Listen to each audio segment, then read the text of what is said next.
I didn't really care much for War and Pieces. That's not to say there's specifically anything bad about the cartoon, but I feel like it's just lacking in anything unique or anything particularly interesting.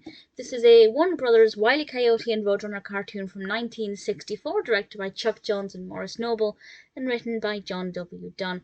And as is always the case, we have Wile E. Coyote trying to capture Roadrunner.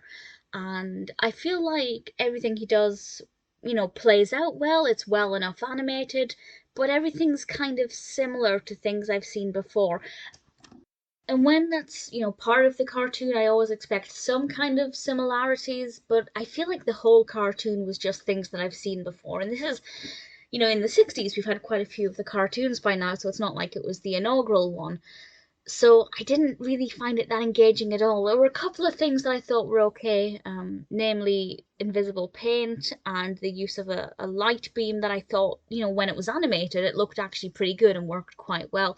So it wasn't, the most boring thing I've ever seen, but I really didn't care for it. It definitely is one of my least favourite Wile E. Coyotes and Roadrunners. I just feel like it was lacking anything to make it memorable. There are certain cartoons where if you say the title or if I see a snapshot of it, I go, yes, I know which Wile E. Coyote cartoon that was. With this one, I feel like it's going to get lost among the debris of all of the other ones that I don't really care for. So I recommend it only if you're a fan of Wile E. Coyote and Roadrunner and you haven't seen it yet. It's worth watching to take it off of your list. It's not, as I said, it's not bad. It's not boring as such. But if you've seen a lot of them, I think you might find it not that fascinating. Not the worst, but by no means the best.